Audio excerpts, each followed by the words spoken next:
So, balik ta atong continue guys ang ang nasugdan kaganiha, no? Kaning section 6, building and leading ministry teams. Na diin na ito subtopic ganiha nga introduction to siya. Why teams are important in ministry. So, hinato na sa initong nasabtan na kinahanglan kita o ganang teams, no? Mga grupo or teams diya sa ministry para magiging stronger ang atong ministry. Og dali lang ang paghatag og mga delegation sa trabahoon. So magiging ang trabaho na to giging lighter lang. Unya ganahan ang Ginoo kung magtinabangay diha sa mong grupo. Ang iyang grasya mo iya jud nang ihatag, no? Kung makita niya nga ang grupo wala nag-iya-iya, magtinabangay sila. Okay na open pod sa kanabang mga kabaguhan, but ang ato ang pagpanudlo or kanabang unod sa atong panudlo, atong tradition, ato ang mga doktrina, magpabiling din na siya. Kaya, hindi nato na pwede iutro. Ato lang siya ipahaom sa panahon unsa karon, no? Nga naa karon sa mga bata. So, ma-adapt ta, mag-innovate ta sa ato ang pagpanudlo. Okay, di lang po ta magsalig sa module, no? Pangayo mo guidance sa Holy Spirit. Kaya usahay bitaw guys, kung imo ganin ng mangandam kag maayo, no? And then mangayo ka guidance Holy Spirit, patingala ka na imong iandam, dili ano mo na masulti abot dito sa classroom, lahi ang imong masulti. So that is the leading of the Holy Spirit, no? Kung ikaw guided jud kay ka, prayerful ka kayo na katikis, no? Nga kanang imong pagkakatikista dito, you bring God's word, no? Sa ilaha, no? Mag-guided ka sa Holy Spirit and naagyo kay direction sa imuhang tumong diha sa pagpanudlo, no, sa mga bata. Okay. So karon na po maatut ta sa biblical foundation aning building and leading ministry teams. Okay? So ang biblical foundation diri kaganihan nabasa naman ako ni Ecclesiastes chapter 4 verse 9 to 12. So unsay gibutang diri, no? Unsa may kalabutan ani sa ato ang mga katekista. Makatabang ba di siya na verse? So, ato na siya karong tagaan og sharing time. So, in the life of a catechist, we often experience hardship. You know, jud na, effort na to, pagpadulong na to dito sa eskwelahan, lalo na init, usahay, napatay kailangan na adtuan, pero di na tumatuan because nakay tudlo. So, dili na mo mabuhat na mga mabuhat sa una, di na ka makalaag-laag because you are guarded sa imuhang responsibility diha sa maong ministriya. Okay? Naapot tay mga challenges sa atong pagserbisyo. So, kana siya, tinuod na siya diha sa sulod sa pagkakatikista. Dili hayahay ang katikista. Wala ni monetary value, no? Kay kung taan mo naman, mong sweldo, ana. Wala ba tay monetary value kay ani ha, kay ato almaya ani mga katikista mostly fair na to gina-refund unya natay gamay na pang snacks na matawag na to pang snacks na kuan na to value ato sa ato ang per hour. Pero wala man kita nagtanaw ana good kita mga katikista kay happy naman ta sa ingon ana lang. Okay? Kay Ginoo naman gid mo puno, no? Ihatag mo sa kagalingon kay Ginoo na mo puno sa tanan mo panginahanglan. Okay? And then sometimes it is tiring, no? Kapoy yun, no? Na labi nang maka-experience sa challenges sa mga bata, di maminaw, magtumbling, magsinumbagay, unsa ba na? Uban na nagod, no? Dili na mo balik. So na kung mga kauban sa una, lamang undang, no? Kadili nila makaya. Okay? Kasi sila pud sa ilang kaugalingon, siguro nag-struggle pud sila. So, mo ganina kita mga katikista, kailangan dito magtuon, no? Dili ta magpabiling stagnant sa unsa lay atong naandan. Kaya mga bata sa una, mga bata karon, different kaayo sila ilang behavior, no? Okay? So, ato din na i-consider na kanang mga inana na mga kuan bitaw rason nganong kapoy man jud. Bisan siguro matulog ka kapoy man gihapon. Pero kini atong pagkakapoy dili sa katekista kini godly works man ni. So dili gini nga ni makapoy. Siguro kung imong vision o imong mission na wala na ka na derail na ka sa imong mission o sa imong vision wala na nimo nakita nga imong kahalagahan sa imong mission kana jud makaingon dili kapoy na bagidani mundang nako. So nana Pero hinaot ko nga dili na atong rason nga namuundang ta sa ato ang pagserbisyo. Okay? So discouraging isa na, no? Na ma-discourage ka, igambot nimo dito sa eskwelahan, usahay na po yung mga teacher na dili kay tabet. No, usay dili gani friendly. Okay? So ano na nato sa ampo na to sa Ginoo. Okay, kaya atong pag-adto dito dili mga atong kaugalingon atong gidala, no? Ang Dios man, no? Ang gisugo ta dito, ito kamayahang good news sa uban. Tudloi sila, no? Lalo ng mga bata, no? Kay mabiya na future sa ato ang nation. No? Hopefully, like kadako nila, naka-align sila ngadto sa Dios. Kasi sinabi ang future na leader. Muna nga, inculcate na to ang pagtulunan sa Dios kanila na ilang ma-execute na ikaabot sa panahon sa ilahang sila sa ilahan na pong panahon.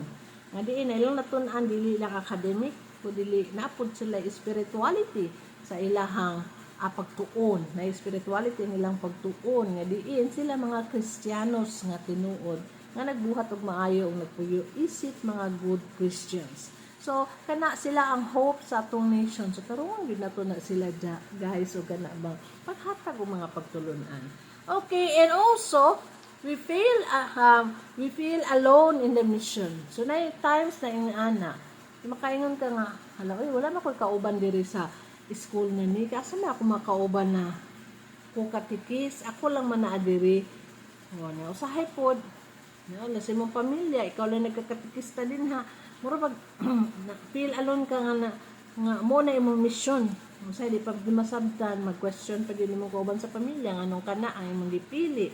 No? Dahil nakadagan imong nahuman nga kana man imong gipili, wa man na sweldo. Ay lang thinking is monetary. No? Monetary ang ilang thinking. Wala sila nagkunahuna sa kada baka gustuhan sa Dios, sa plano sa Dios. Okay? So mo nang challenging, tiring, but it is okay.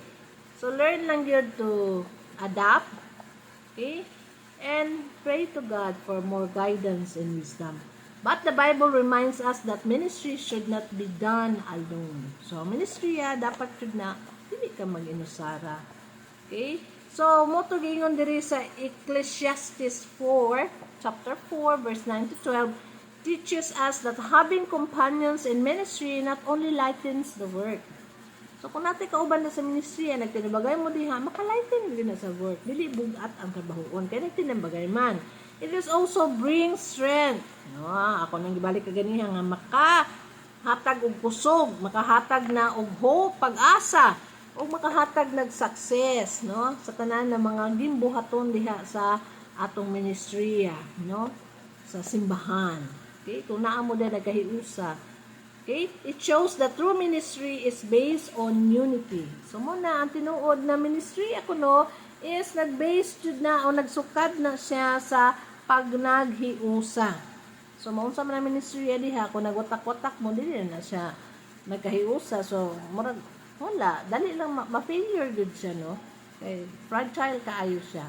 So kung naa gani kay usahan, so strengthen kay na siya dili na basta-basta ma-break na klase na group or team or ministry kay naa diha ang panaghiusa ng Ginoo magbukbog gid sa iyang grasya. Kung naay panaghiusa, naay mutual support and above all connection to God.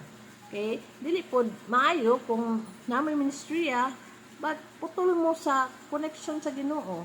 So kung namos katikis na dili mo connected to God, murag nawala man ang essence, no? Kay kana biya ang ato ang ginadala, no? Ang mapulong sa Dios, gisangyaw nato siya, mga doktrina, mga tradition sa atong simbahan atong gisangyaw gipaabot nato sa mga bata. No, tuduan nato sila sa ilang hunahuna, sa ilang kasing-kasing o sa ilang pagbuhat og maayo. So kung naputol ta diha, unsa man atong isangyaw, no? Puro na to imong self, imong gidala. Imo lang self, imong kahibalo. So dili jud kaayo siya connected ngadto sa Dios or putol gani gid sa Dios. So wala kaayo siya graces na ihatag sa imuha, wala kay siya wisdom kay dili gani siguro ka wala kay siguro kay prayer life sa imuhang pagkakatikista. Okay, so ato na tan-awon jud, no? Okay?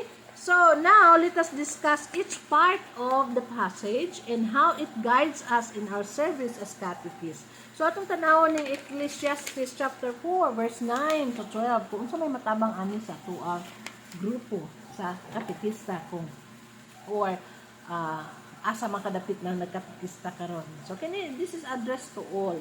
So dili lang sa akong grupo, no? O sa tanan mga katekista or sa asa man mo na grupo na belong. Okay, but kini man good is module, no? For catechist module ni siya. So I usually talk about catechist, no? Mga catechist kini siya, catechista ni siya na module. Okay, so ingon diri number 1, 2 are better than 1. So tinuod jud na, no? Mas maayo nang duha ka brains magdinabangay kontra sa usa. Okay, the mission of being a catechist is not only teaching lessons. So kabalutaan ang mga katekista. It is forming faith. So, atong gina-form ang pagtuo, no, sa atong mga estudyante, no, walking with youth, no, and witnessing God's love. Okay? Natod yung isang niya ang gugma sa Dios. Therefore, it is very difficult if only one person does it. Okay? Kung diya sa imong grupo, no, nag-iya-iya na, wala nag-portray na sa gugma sa Dios, no, wala na nakapalalom sa ilang faith niya, ang ilang buhat is imbis mag walk with the youth, dili naman na kalabanon naman ng mga youth, so dili na siya mao. Okay, murag na derail na ka sa imong mission, sa imong vision.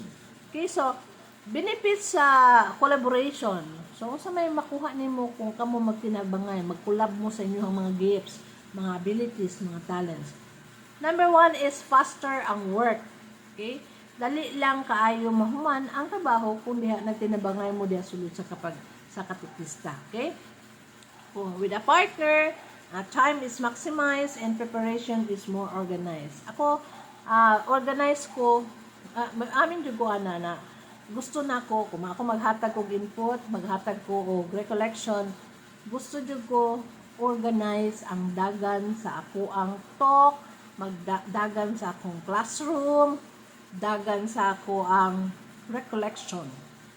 Dili ko gusto nga birahon, o bisag unsa na lang isalot, dili, no? So isa gyud na, no, na mas maayo kung organize ka sa imong paghatag.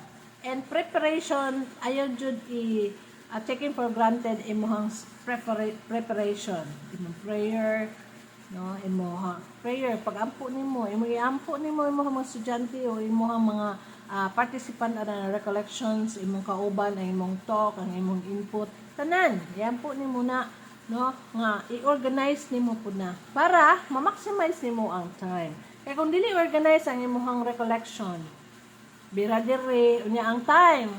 Akuan po kay ko sa time kanang kuan kay ko kanang ang time nako gusto ko kana jong naata na mabuhat, dili wasted ang akong time.